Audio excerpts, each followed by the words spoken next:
So what is fake news? It's not just something Donald Trump says when he disagrees with you, because that's actually where I heard the term first.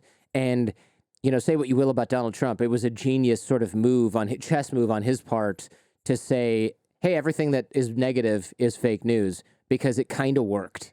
But maybe that's a different show. Yeah, I mean, the term existed long before Donald Trump started using it. It existed in other languages. It's essentially the idea, the actual definition of it, not the way it was co-opted and changed in the way you said. The actual idea is that it's false information that's intentionally spread and made to look like news. That has certainly changed in the contemporary usage of the term, to be exactly as you said, but also sort of like any criticism or any opinion that a person doesn't agree with. That's the way the term has been used most recently.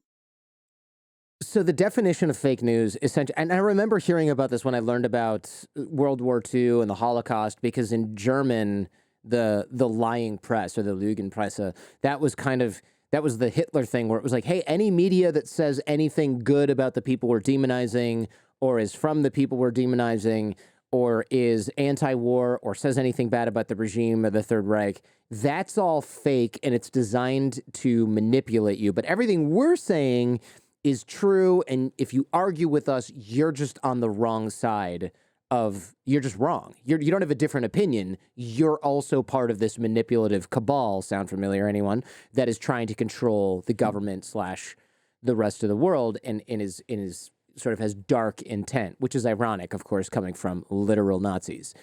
So some news is bad and some misinforms you, right? But some news is deliberately false and misinforms you on purpose. Can you tell us kind of what the difference is here? I mean, I guess I sort of explained it, but analysts at the CIA have to be able to tell these things apart, I assume.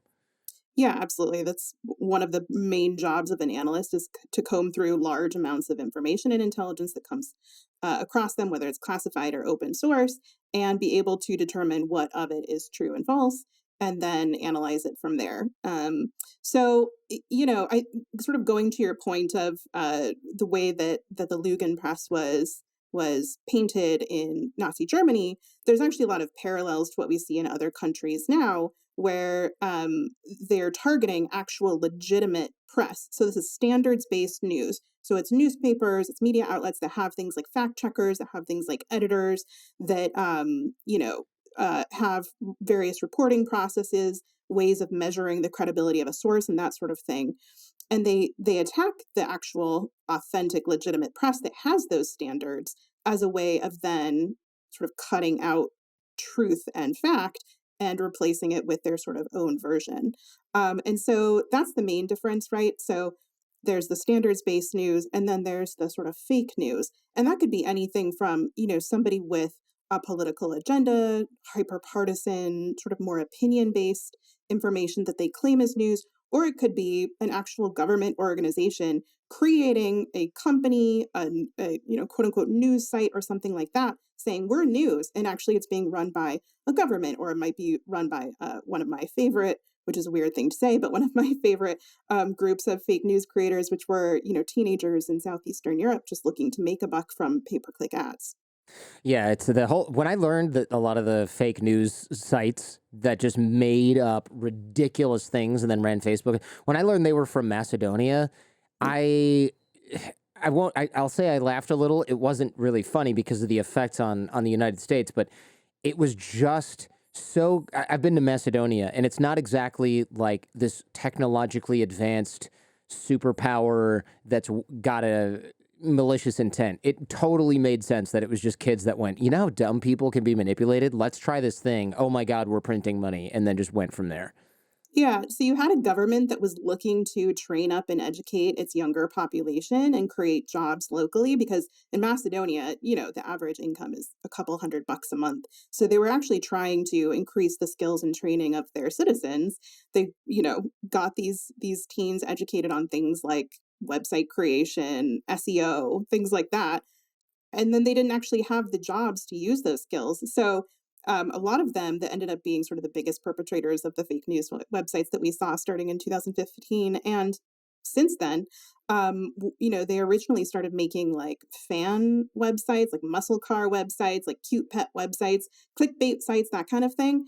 And then they sort of had this aha moment of, we could actually make a lot more money if we turned to the US election and super hyper partisan or fake content targeting the election. And they did. They made thousands of dollars. A lot of those kids came out of there actually very wealthy, bought expensive cars, got nice girlfriends. Two of them went in and bought a bar together. A couple of them started digital marketing companies, that sort of thing. Yeah, it is no surprise. Looking at when I was in Macedonia, I remember they kept saying, "Oh yeah, a lot of things are destroyed here because we had an earthquake." And then when I went back to Serbia, where I was living, they were like, "That earthquake that was in 1972 or 1973 or something like that." It's not just that they had an earthquake. This is a country that even the Serbs are like, "Yeah, it was part of Yugoslavia," but this is it's I'm trying not to be insulting because it's not their fault, but it was almost like Serbia was sort of the main focus of a lot of Yugoslavia. Croatia was kind of like the nice, maybe coastal, touristy, relax area of Yugoslavia. Bosnia had some of that, but was not really. And then Macedonia was almost like the deep south.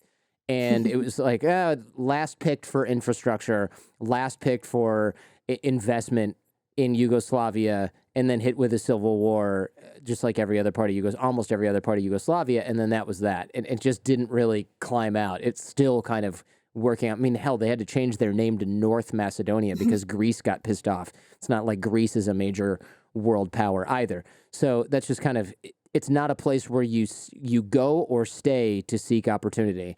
And so it's a little more understandable. Anyway, I'm getting sidetracked here. I'd love to hear how Jack the Ripper, you mentioned the Jack the Ripper saga in the book is one of the first, I guess, reported incidences of widespread fake news in the media.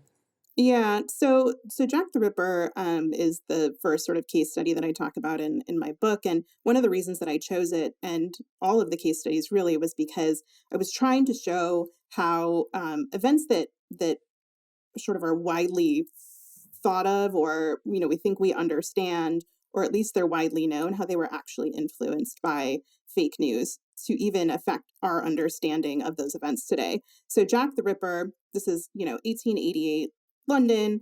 um, Jack the Ripper was a notorious murderer who went around sort of the lower, sort of more poverty-stricken areas of London that had a lot of immigrants and folks fleeing from different parts of Europe, and worked in the sort of industrial side of the economy, and went around slaying women, women who had turned to prostitution, came from sort of troubled family backgrounds and that sort of thing, and the murders were really, really gruesome.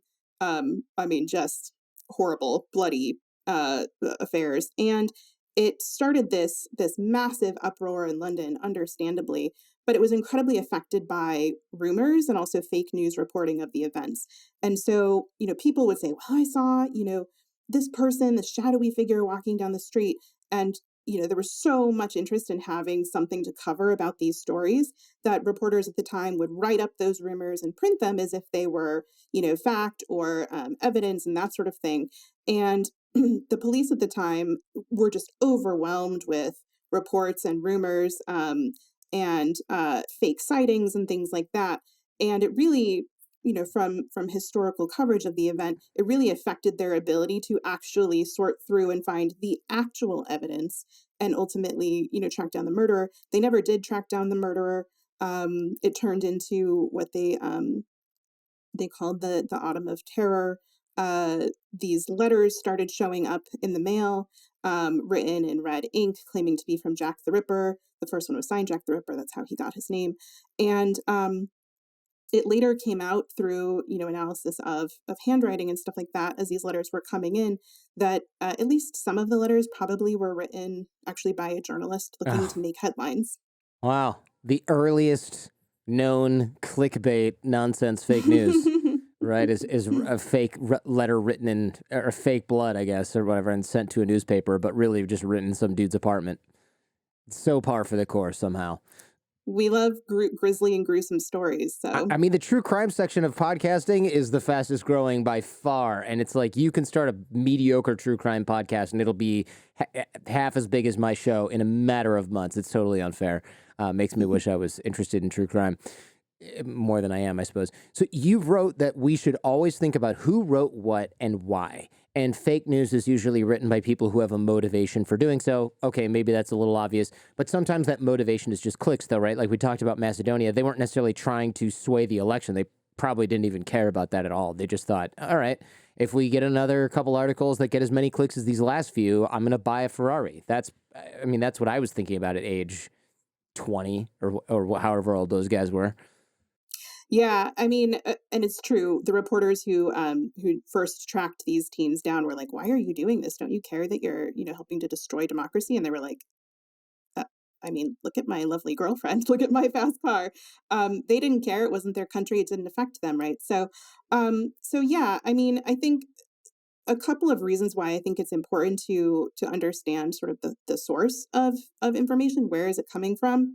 So it's getting increasingly difficult, I think, um, to get this country sort of at a point of agreeing on what is true and what is false. And I'm increasingly sort of thinking through my research and analysis that instead of debating, okay, what is valid, political opinion, what is true, what is maybe hyperpartisan versus what is outright false, where we can have the most impact is just understanding where our information is coming from, who is putting it out, and why. And then leave the citizenry to sort of make a judgment as to whether it's then acceptable to them or not. So, for example, if you're listening to a podcast from an American talking about, their trip to China, how wonderful it was, how beautiful the country is, that sort of thing. Okay, that's really interesting. If you now know that that podcaster who's claiming that not only is the country beautiful, but there are no human rights abuses in China, and China is the land of the free, and it's open and fair, and all of that, was actually paid by the Chinese government, does that matter to you? Mm. I think it should, right? Yeah. So a lot of my work focuses on not trying to make a judgment about a particular statement or claim being true or being false, but actually helping people understand how they can investigate where their information is coming from. Because it's not just showing up in their queues, it's not just by happenstance, it's popping up in their social media feeds. It's not always organic content. It could be from a government, it could be from an organization, it could be from an individual. And so let's look to some tools and tips to help you figure out where is it coming from, and then you individual can make decisions about whether you trust it or not. Yeah, I think that stuff is important. You give the example of a podcast, but there are tons of YouTubers. I did a show about this with LaoY86, if people want to go back and check it out, a few weeks ago or a few months ago, where he actually had kind of smoking gun evidence that said, hey, the CCP is hiring agencies and is saying they're trying to get American YouTubers to post these false COVID videos that say that it comes from America, it comes from the white-tailed deer, it comes from this and that and the other thing. And they're just like, hey, we'll give you $1,500 if you post this video on your channel. I've gotten it, they've gotten it. And there are these people that we not so affectionately call the shills, and they will take a trip to Xinjiang with a bunch of government minders, and they dance with the same old people, and they eat the same food, and they go to the same houses, and they say, there's no sign of concentration camps anywhere around the downtown part of a capital city. Like, gee, you're such a, I mean, it's so dumb. And yet, if you lie, what's that quote about if you lie about something enough times, people just start thinking that it's true. And Yeah. that seems to be the plan. And it's widespread. I mean, it's a great effective way. I mean, if you have a budget of a couple $100,000, you could probably get your BS video out on hundreds of YouTube channels, because most YouTubers don't make anything and they don't see the harm in it, or they don't care about the harm in it most of the time. Yeah, absolutely. I think the influencer side of this is really fascinating. I think China has long used influencers as a way of promoting their content in foreign elections, in domestic situations as well, to influence international perception of, again, their human rights uh, uh, record. And Russia has done the same. We saw it at the start of the war in Ukraine. A number of Russian influencers were all over TikTok spreading all sorts of false information about, who the aggressor was, what Russia was actually doing in the country, and that sort of thing. And TikTok had to clamp down on them. Yeah, look, they are very sharp when it comes to this kind of thing.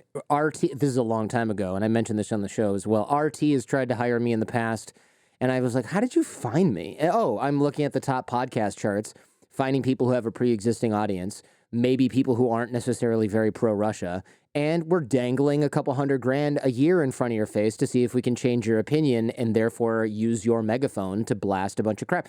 And what was slick about this was a lot of what and we didn't get too far into the process because I already knew that RT in Russia Today was Kremlin bullshit, but they wanted just a lot of normal stuff. Like it was almost like 80% just do your show, talk about whatever you want, and then once every quarter, once or twice a quarter, have this person on that is just a complete shill nonsense pro Kremlin, ignore all history and facts to the contrary kind of guest, and then go back to doing whatever you want to do as long as it doesn't cross these certain lines. It's kind of the same thing with China. It's like, hey, do your travelogue, go anywhere you want, Mongolia, we don't care, Italy, but then post this video about how Xinjiang is just a totally cool place and all the Uyghurs are happy.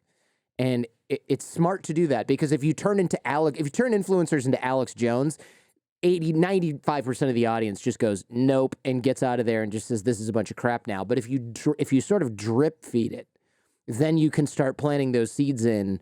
And if that drip hits 100 of the 200 outlets people see on YouTube or wherever, it starts to look credible. Yeah, that's a perfect explanation. If you go to extreme, you're narrowing your audience significantly. You're really only messaging to a niche group. If you cover normal standard things, right? An earthquake in this country, actual issues related to health, fitness ideas, that kind of thing, and you pull in an audience that way, you're sort of steadily feeding them. It's breadcrumbs, really. You're walking them into more, extreme content that they might end up accepting because they've trusted that outlet. Right. It's almost like the YouTube algorithm, except in each sort of a microcosm in each outlet, right? Where it sort of drips Mhm. you more and more extreme stuff if you watch for 18 hours straight. But if you can slow play it and you can get influencers that are trusted to slowly become more and more extreme in one direction or the other, sometimes that is caused by money. Sometimes it's caused by mainlining propaganda. The thing is, you can't really tell. When I look at some people that I used to think were really smart and sharp, I just want to put a couple whiskeys in them and be like, okay, so are you freaking nuts now? Or are you getting paid by someone to post this crap because you look nuts now? And, I'm not going to get the truth out of these guys most of the time. Yeah, no, and it's hard to do. I think that's why when you're looking at what is the difference between like misinformation and disinformation, it's intention. And intention is really, really hard to judge when you're dealing with individual humans, right? We can guess the intention of a foreign government, right, that sees the United States as an adversary. The intention is pretty clear. Their goals might be different. It might be, foreign policy related, or it might be domestic suppression, that kind of thing. But intention of an individual is really, really hard to determine, which is again why I go back to looking at the patterns of adversarial behavior. How do they get information out? What tactics do they use? How is this information showing up on my feed or your feed? Fake news is often not designed to change our opinions. It's actually often designed to make us more set in our pre-existing views by telling us what we want to hear or what we already believe. So this seems, I'm going to repeat that because this is a podcast and it's kind of tricky. Fake news is often not designed to change our opinions. It's actually often designed to make us more set in our views by telling us what we want to hear or what we already believe. And the reason that's counterintuitive is you look at fake news and you think, oh, they're just trying to persuade me of some belief, but really that's not the case, right? It's sort of hammering nails into an existing belief already with more fuel. Hmm. Yeah, using fake news, using disinformation is a long-term game, right? Um, Research has shown, and Brendan Nyhan, a professor at Dartmouth, has done some great work on this. Jason Riefler, folks like that have done some great work to show, when looking at, for example, 2016 and Russia's interference in our election, people's beliefs didn't change because they saw one meme, right, or they saw one false claim from a Russian account. Their beliefs didn't go from, I'm a total progressive Democrat on one side to now I've seen this meme and now I'm over here voting for Donald Trump. That's not how it worked, right? The content that they consumed was pretty closely aligned to what they already believed, and it just acted as evidence, really, for them. False evidence, by the way, Mhm. but evidence for them that they were right, and so they sort of hunkered down and stuck into their little trench. Yeah, basically anything shared by crazy Uncle Frank where he captions it with "Are you paying attention yet?" or my favorite, "You can't make this stuff up." Half the time, or maybe more, actually just totally made up, especially in order to get people who already think a certain way to to pay more attention to the account or the website that shared the nonsense in the first place. Because when I see that stuff and when most sort of I guess media literate people see that, they go, probably not. Yeah, it's probably a bunch of crap. And I've never heard of the New England Patriot.co newspaper, or whatever sort of nonsense supposed to be looking very patriotic website has the news that no other site has, by the way. And it just reinforces crazy Uncle Frank's belief that the Democrats and Republicans are both members of they're all members of the Illuminati, and it's all a big show, and they're not really any opposition, and it never has been, and it's just a bunch of crap. And you can't really, it's tough to convince people of new things, but it's so much easier to just get the people who are already convinced of something to share something wildly when you give them a little bit of evidence, real or not, for a pre-existing belief. Yeah, absolutely. I mean, if their inclination is already to distrust maybe a government agency, maybe a political candidate or a news source or something like that, their inclination is already to distrust that, and you supply them with quote unquote evidence, false evidence that they're right. They're like, aha, this, I knew I was right. And it just solidifies that view for them. Hey, if you like what you're hearing and seeing, check out the Jordan Harbinger Show podcast feed. There's a lot more just like this. You can find the Jordan Harbinger Show in Apple Podcasts, Spotify, or wherever you get your podcasts. Now, back to the show. Let's talk about fake news versus satire. We have The Onion, the amazing Onion, the Babylon Bee, which is kind of the Onion for, I suppose, another political side of the aisle. A lot of people don't get it and they share those articles as real, which is something, of course, nobody at The Onion or otherwise ever thought would happen 20 plus years ago when they started it. It was so obviously satire. But see also crazy Uncle Frank, who isn't sharp enough to distinguish satire from real news and constantly shares satire as real news and goes, they are forcing preteens to have abortions in California. They're handing out guns in Alabama to toddlers. I mean, it's just the dumbest thing you can think of, but people are not able to, a lot of people are not able to decipher those things. It seems like satire has almost started to do us a disservice because we assume a certain level of media literacy, but it's wrong. It's not there. Yeah, I mean, part of it is social media moves so quickly and folks are just sort of scanning. Like, think about the amount of time that you or the average person is probably a better example spends on each piece of content that shows up in their feed. Like, we're just constantly scrolling, right? We're reading snippets, we're reading headlines and that sort of thing, and then we're moving on to the next. And so that's where satire ends up being an issue, is because we see the headline, a lot of folks already feel like we're living in a dystopia. So add in a little dystopian but satirical headline, and you got people sharing. And then the other thing too is, most of the sites actually have some sort of disclaimer, right? If you just clicked on it, you would see, this website is meant to be satire, or this website is meant to troll this ideological camp. Anyone who falls for it, haha, shame on them. Like that kind of disclaimer. Even when that's pointed out to folks, there's the inclination to, again, because we don't like being wrong, right? To sort of dig in our heels and be like, well, but it's so close to reality. It could be true, right? So Hmm. I'm gonna keep promoting it, or I'm gonna, keep following it, or sharing it. And that's one of the issues that we run into, and how do we get people more interested in figuring out where their information comes from and not falling for these very obvious things, is they have to want to, right? They have to be willing to be wrong on occasion. Yeah, that's true, and that's a tough one, especially because I think a lot of people who share a lot of fake news, they're often very wrong, and they've been wrong about a lot of stuff their whole lives because some of the least educated people, and correct me if I'm wrong, some of the least educated people in my circle are the ones that spread the most nonsense online. Those are the people that are always jumping from one multi-level marketing scam to the next thing. They're always spreading the propaganda of the far left or the far right or whatever sort of political aisle they're on, to the point where people go, oh my gosh, you don't really believe this, right? Come on. And those are sort of the loudest voices in social media, many times because they don't have anything else to do all day at their job, or not, or the job they don't have, right? Because it's almost this perverse sort of reverse funnel where, like, the dumbest people are the loudest. They share the most stuff. They also have the most time on their hands, and they have the least amount of media literacy. And they're also the biggest slaves to their emotions. Like, fake news is more effective when it plays on people's emotions, right? Because it gets them to overlook all these factual inaccuracies that they maybe would have noticed before. Yeah, absolutely. Emotion is so incredibly tied to this issue. The most successful conspiracy theories, disinformation campaigns Mm. from foreign governments, that sort of thing, those narratives were based on riling up people's emotions.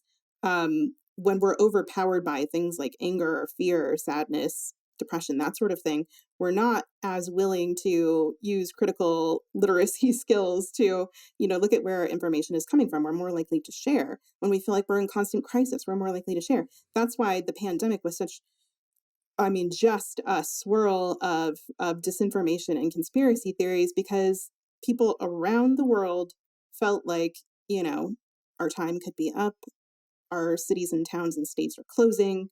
There were a lot of unknowns. We didn't know what this virus was going to do. We didn't have a vaccine at the time, and that sort of thing. And people, felt like their lives were on the line. And for many folks, of course, that was true. And so that sort of state of being in crisis mode ended up generating just a huge amount of false information and conspiracy theories about the pandemic. Disinformation also has its place in conflict, though. I mean, I remember in your book and also reading in history, Disney helping the U.S. military discuss patriotism and generate war support. There was like a cartoon clown Hitler. I don't know if that was Disney or something else during World War II.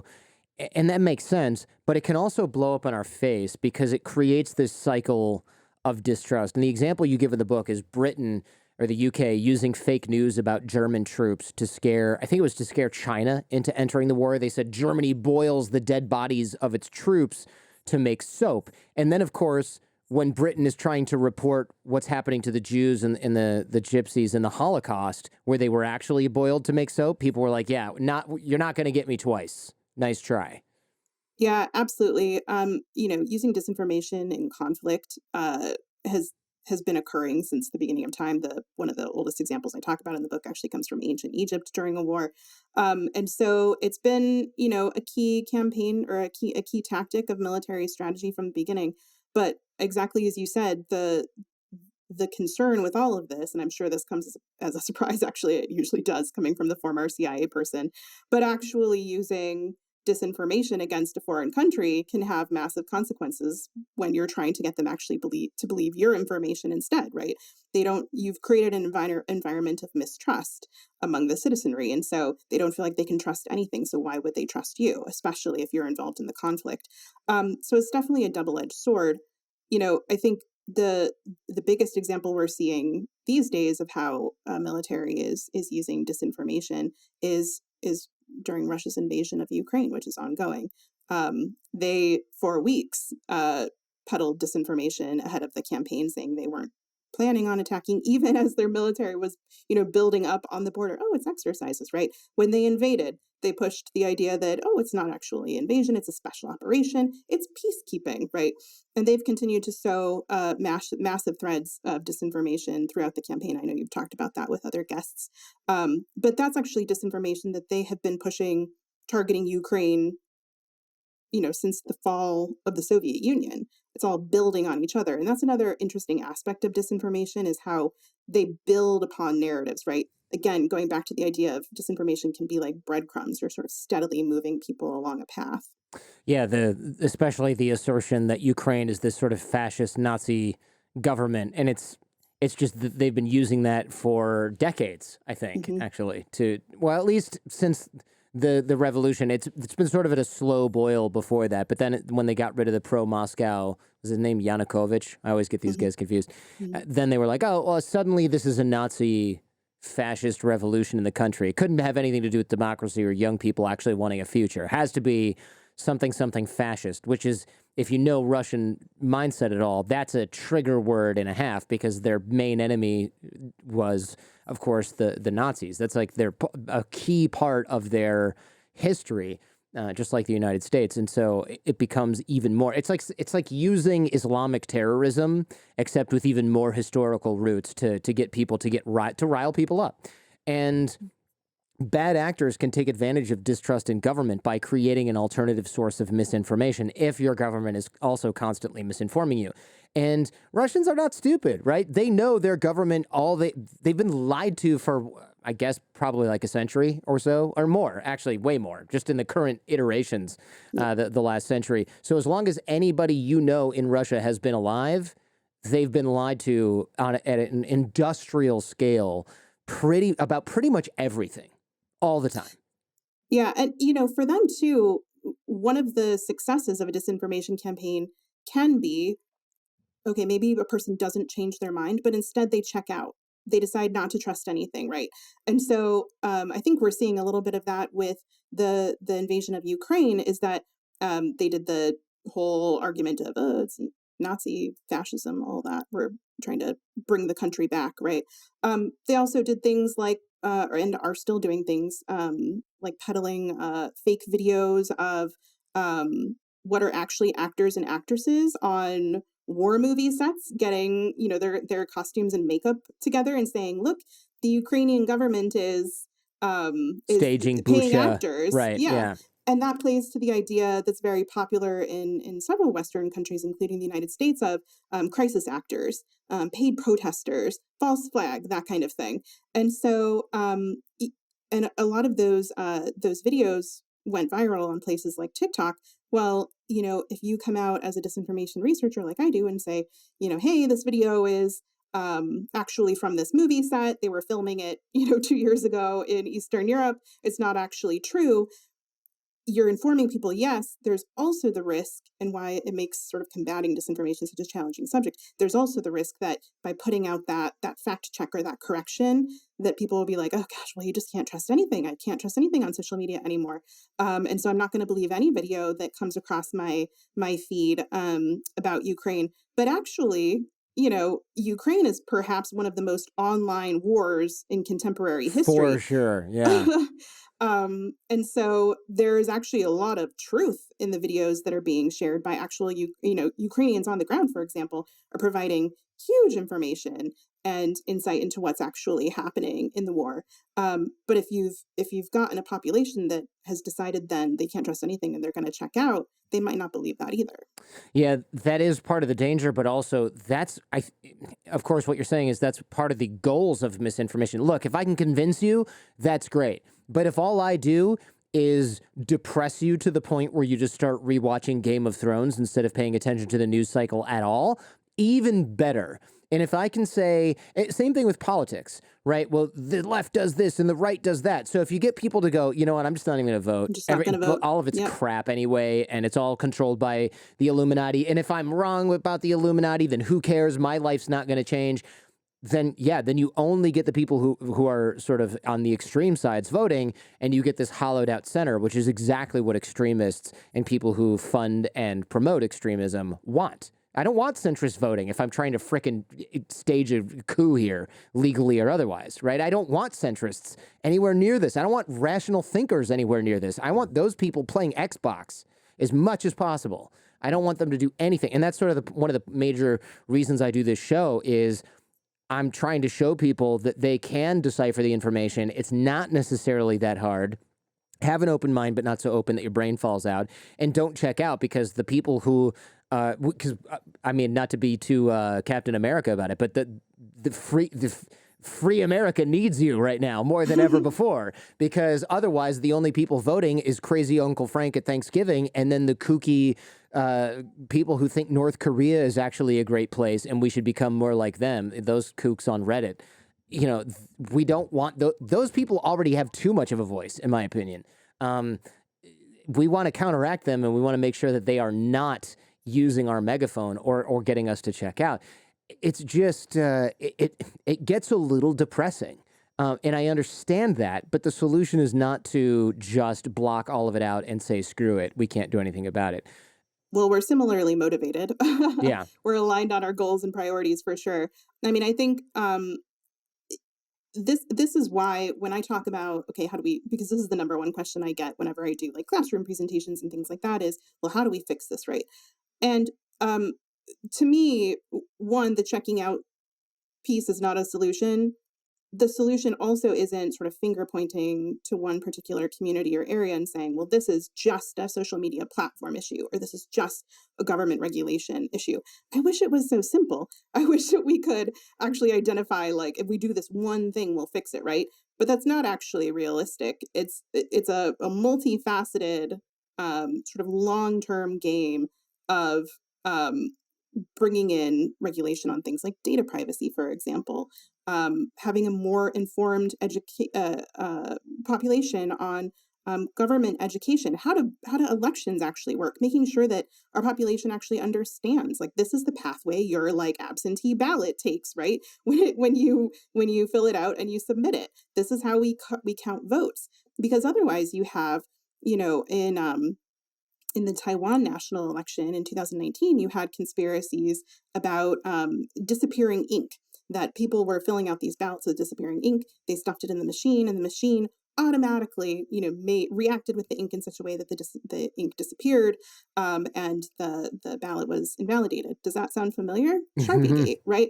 And so if you have a population that doesn't actually know that that's not possible, right? That's not how it works. These are how voting machines work. This is how votes are counted. This is how absentee votes are counted. That sort of thing. It makes them more resilient when they then confront that information that says, "Hey, Sharpie Gate," right?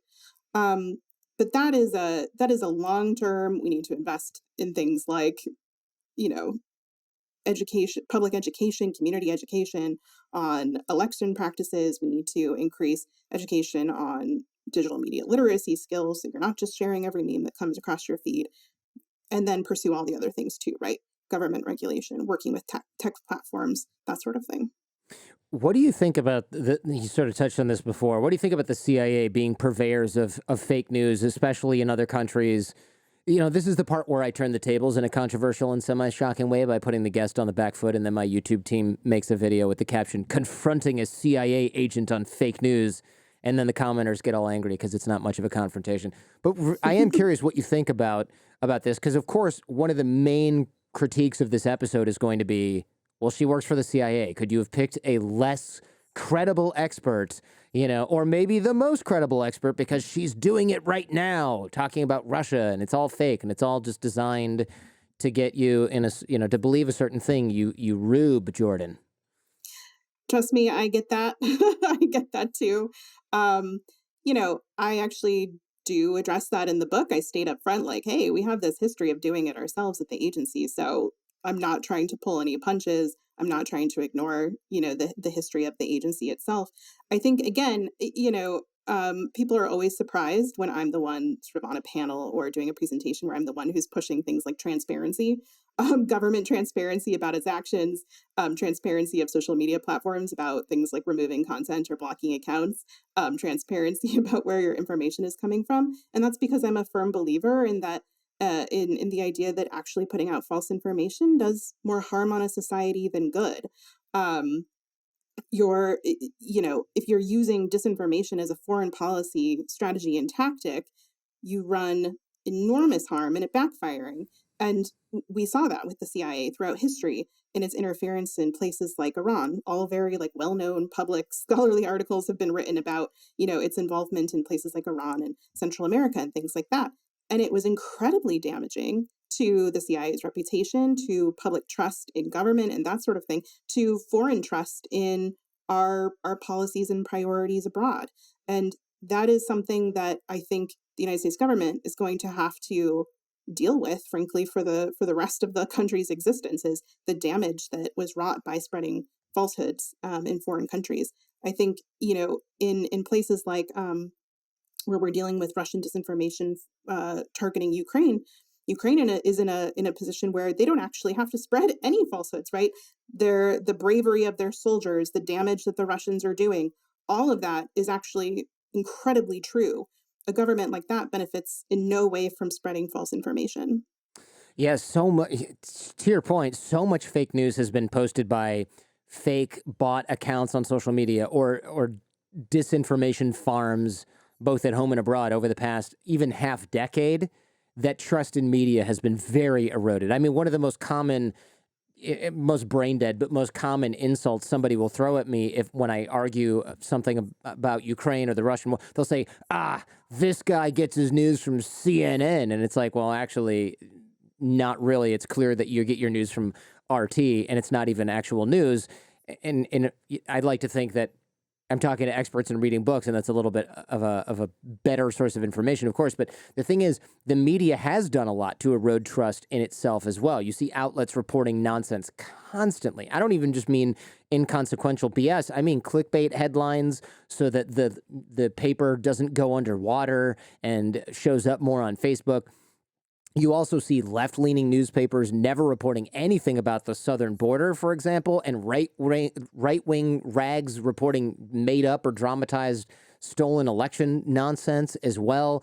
And the internet troll farms and the foreign agents, yeah, they definitely helped, but man, it's almost like they didn't have to push too hard to get the snowball rolling down this hill.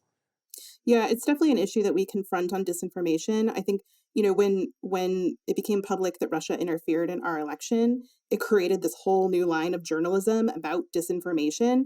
And it's been a double-edged sword, frankly. I think we've run into the fact that the more you report about it, it can inform people, but again, going back to what we were talking about earlier, it can destroy people's trust in what they see in front of them, make them decide not to trust anything, news, social media, like nothing, because they think, well, everything that I disagree with must be a Russian bot, right? Right. There's the harm of that, but there's also the harm of inflating an adversary's capabilities. The reality is, Russia does not control the world.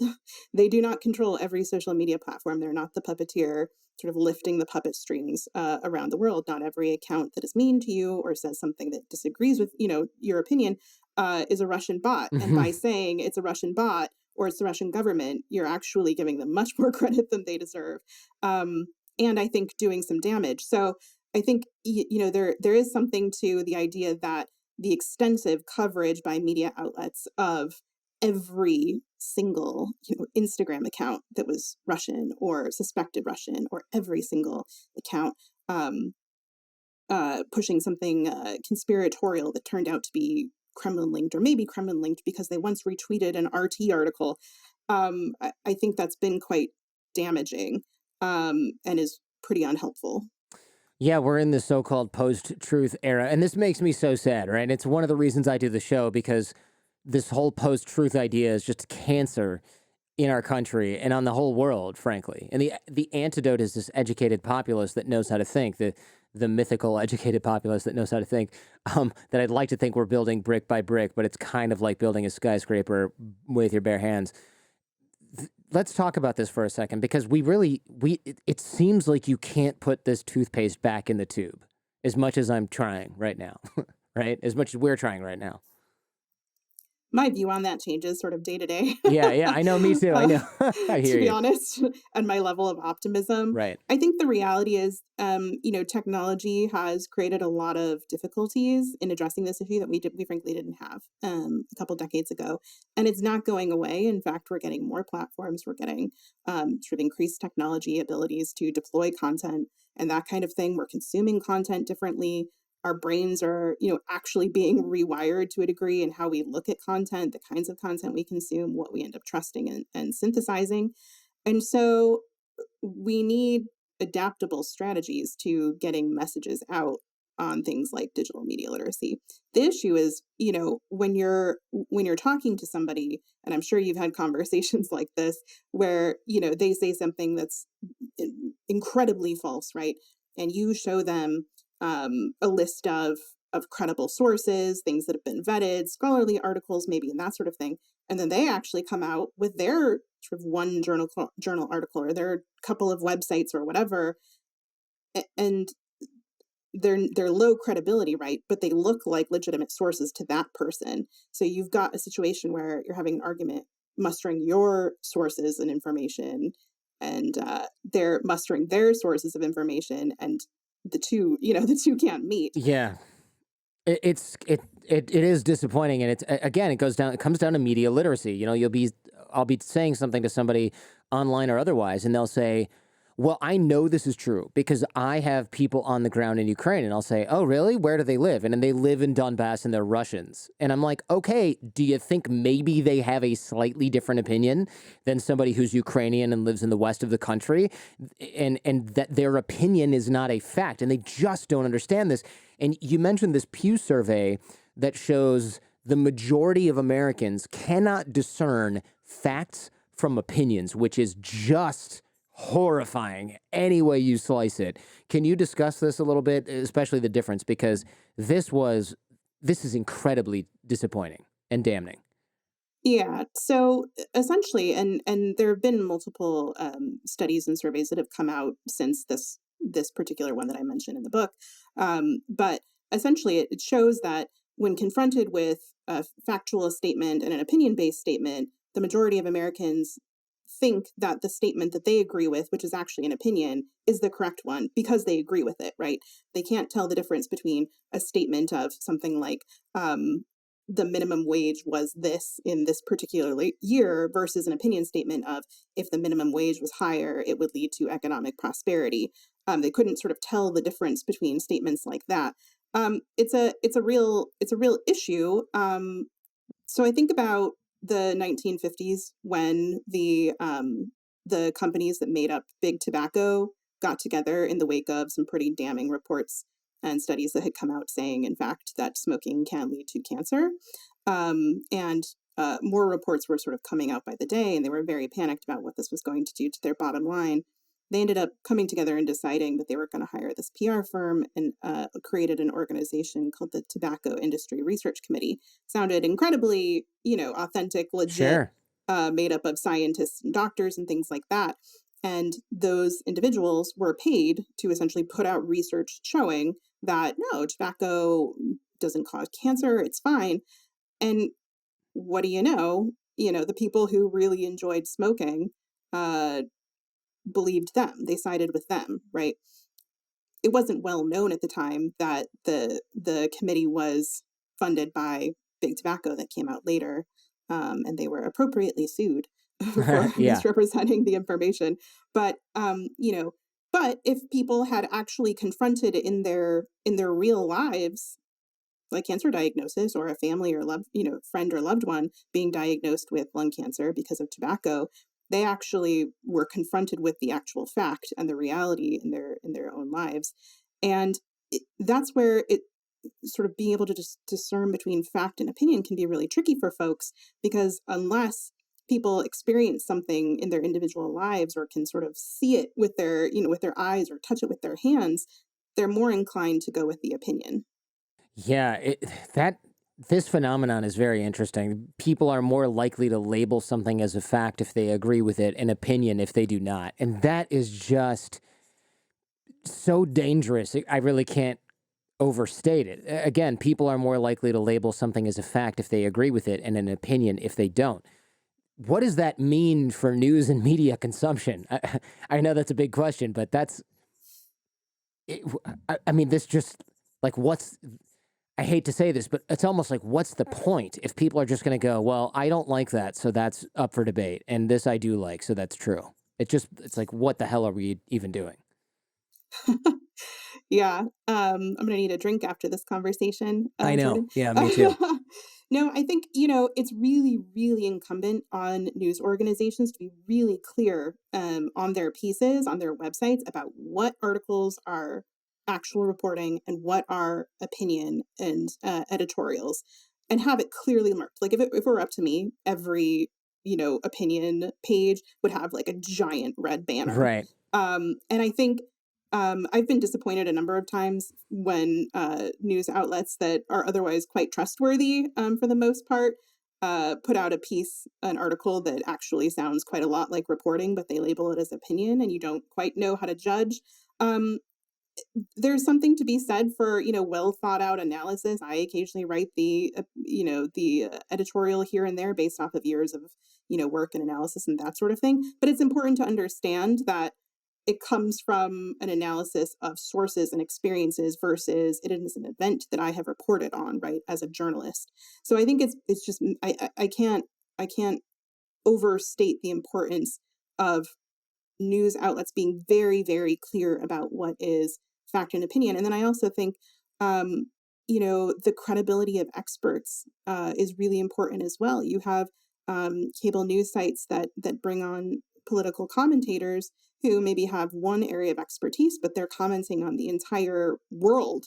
And I think that can be quite damaging in terms of building trust with viewers and giving accurate information and analysis to viewers when you're not really bringing on actual experts of the topics you're covering. Well, we saw that with the vaccination stuff, and I don't want to go down that rabbit hole too far, but we saw and we still see chiropractors and foot doctors and general practitioners saying this is safe or not safe because of this. And it's like, whoa there. You took one or two classes on virology and maybe vaccines 20 years ago in medical school. You're not an expert. But it's like, well, I'm a doctor. Okay, fine.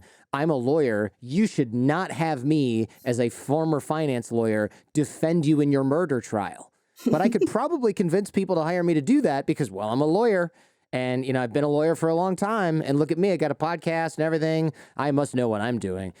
That's very dangerous. And so questioning sources in a reasonable way has to happen. And yet there's plenty of, I can't remember who coined this term, but it's like intellectual trespassing, right? Mm, Where I say, I know all about this because I'm a lawyer. I know all about this because I'm a doctor. I know all about this because my dad used to work in X industry. And it's like, you don't know anything because you lived with somebody who was in that industry, first of all. You don't know anything because you worked in that industry and you never touched this problem. You are deceiving yourself, but more importantly, you're deceiving others that you actually know what you're doing. You can't parse this information any better than somebody who's read, I don't know, 10 blog pieces on it. Or maybe you're at that same level. You think you're better at it because you should be in your own mind, but that is dangerous. yeah, I mean, it's also incumbent on the person being asked to talk about issues that are beyond their background and expertise. I mean, the number of times in which I've been asked to comment on, North Korea or something because I worked in national security and I'm like, I have no business talking about North Korea. I read the same articles that probably the general population does, but I have never spent any of my professional time on North Korea. I'm absolutely not going to talk about it. Tell me what's in Um, Area 51, Cindy. Okay, I have not been there recently. Not yeah, no. But, you're asking people who perhaps really enjoy the limelight to forego it and perhaps pass it to somebody who's more qualified, and I don't know I don't know how Right. much confidence I have in most folks to decide.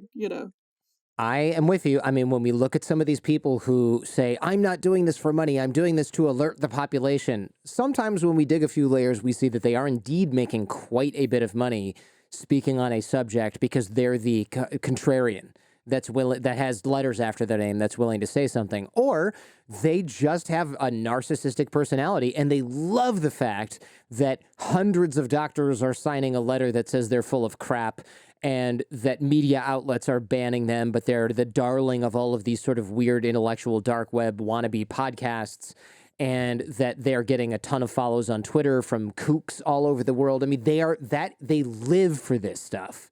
They frickin' live for this stuff, and money be damned. This is the best. They're living their best lives right now, Mhm, and they mhm. don't really care that they're wrong. Yeah, I mean, you're trying to convince people to care about the impact, right, of what they're doing, and that's always the challenge that I run into, in talking with folks about disinformation is, like, so what? Who cares, right? Like, I spread something false on social media, like, whatever, it's a blip. Um, you have to worry about what you are putting out there and how people maybe are making decisions based on that, right? Um, and that's why most people who work in disinformation, like, this is what keeps us up at night, right? Is potentially being wrong or putting something that didn't actually, attribution of a foreign adversary, their disinformation campaign, and maybe getting that wrong or something. Um, Hmm. that keeps us up at night because we know that people are trusting us, right? When we do get it wrong or when it's maybe uh, not quite what we thought it was, that can have really, really significant impacts on not just our credibility, but the extent to which people trust professionals and experts in their fields. So you're asking people to care about the potential harm that they're doing, and it sort of gets to the idea that on social media and in the whole sort of like internet environment, I think we're losing our ability to see people on the other side of the screen as human, and therefore we don't care as much about the damage that might be done to them because they're just an account, right? They're just an avatar. So yeah. Well, not to mention, they're also pulling these fear levers, right? And fear, which spreads like a virus, we've sort of talked about this tangentially. It can cause people to act in ways they never normally would. Tell me about that anecdote with these two builders in Mexico and this fake child trafficking thing. These poor guys. Yeah, so this is actually a rumor that has spread all over the world. Um, People in countries like India and Mexico started getting these messages on WhatsApp and Telegram of videos and pictures and things like that, saying that these gangs of violent people were coming through and kidnapping children and murdering them. And it really spread fear and panic into these communities. And so you had, people sort of looking over their shoulders at any stranger coming into town being like, is this the child kidnapper who's going to take my kid and, and murder them that I have to worry about? And these two men came into town, these builders, to get supplies in this village in Mexico. And this rumor had been rampant for a while, and the townspeople thought that they were child traffickers, and they grabbed these individuals and they burned them alive. Um, this was actually happening all over India, as well, around the same time frame, and Indian police in really remote parts of the country had just strings of murders of people who were just passing through town, and the townspeople saw them as strangers, killed them, thinking they were child traffickers, and it was. I listened once to a talk that a local police chief from India gave about how they ended up working to combat that rumor because they were largely in villages with illiterate populations, and they were consuming videos and pictures as evidence. And so they had to find a way to counter this rumor without any text, because it was an illiterate population primarily.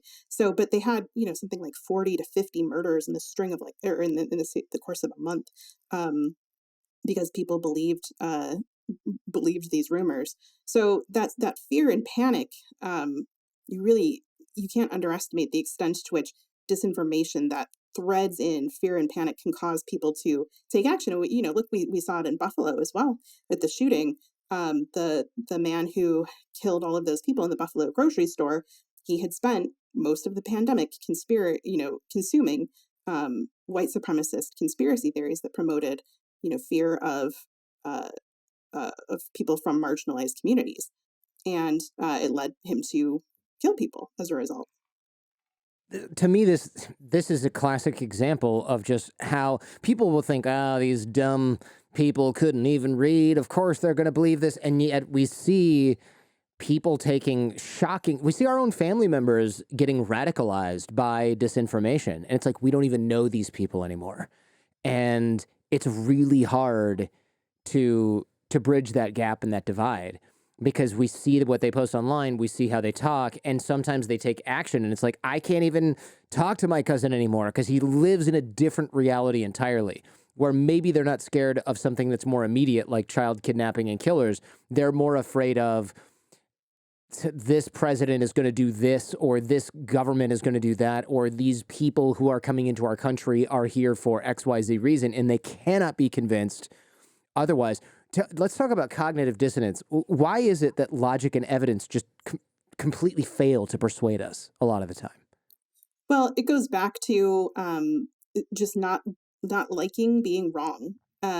We experience a sort of extreme, both mental and physical discomfort when we're presented with evidence that, contradicts our personal reviews. It's actually a fascinating story, what occurred that led to 3 social scientists coming up with the term, cognitive dissonance, where essentially this conspiracy sort of fringe religious group in Illinois believed that the earth was going to be wiped out by a flood, and they were going to be lifted up and taken away by extraterrestrial uh, aliens called the Guardians, and they prophesied about dates that the Guardians were going to show up to take them away. And every time they passed those dates without being lifted up or the flood happening, um, they came up with reasons why it didn't happen. Well, the Guardians don't like metal, and some of you are wearing necklaces, so take the necklaces off, and next time they'll for sure be here, right? And so it's the cognitive dissonance is the process of feeling extreme discomfort when confronted with evidence that proves that we're wrong, and also coming up with sort of additional justifications for why we're still really right at the end of the day. Yeah, this it's sort of shakes hands with confirmation bias, looking for evidence that your beliefs are correct, as opposed to looking at the evidence as a whole, right? So Absolutely. we're just looking to cherry pick the things that reinforce our existing beliefs. How do we become more aware of our bias? Because while I'm not waiting to be picked up off a balcony by extraterrestrials hiding in a ship that's in a comet somewhere, I have bias and so does everyone else listening to this. How do we become more aware of these types of bias and then at least make an attempt to counteract it?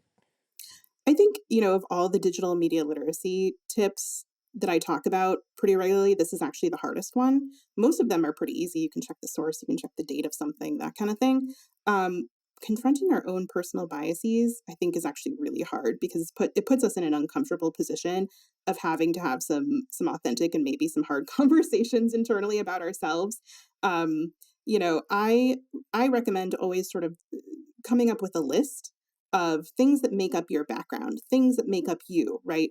Your circumstance, where you come from, what you believe in, your religion, your political leanings, things like that, and really making an honest list of what are the things that shape my views and opinions, and then you can understand what your triggers are, like what are the things that are going to, as a result, going to make you sort of more inclined to believe them or less inclined to believe them. So for me, it's like I'm a white woman, I'm a wheelchair user, I, lean center left. I have a national security background, so on national security issues I tend to lean more, on the conservative side. I have worked in tech. I come from the East Coast. I'm educated. I have a master's, that sort of thing. So, what does this mean for me in terms of how I look at information and what lens I have um, when I'm consuming that information? How does that influence my opinion? And then from there, I do things like, am I reading widely? Am I reading from a wide body of sources? Do I understand the arguments that other people are making, or am I just discounting them because I'm like, well, I don't believe it. So, Hmm. you know, that sort of thing. Yeah, this is good. There's a lot of tactics in the book, some of which I'll put in the show clothes. There's ways to sift through fake news online. There's websites that you can use to check things. I'm going to go through a lot of that in the show close, but thank you so much for coming on the show today. I mean, we're both obviously very passionate about disinformation and the damage it's causing. And it just sort of feels like I'm holding a dam together with my freaking hands to keep it from cracking. But it's good to know that there's other people who are at least standing next to me, pushing on the same wall. And Definitely. yeah. I no, I appreciate what you do in your show, Jordan. Like, it's not me blowing smoke at all. Like, the folks that you have had on, the messages that you give to your listeners, the topics that you take on, I think are really important. Again, I go back to no one person is going to solve this. No one company is going to solve this. No one government is going to solve this.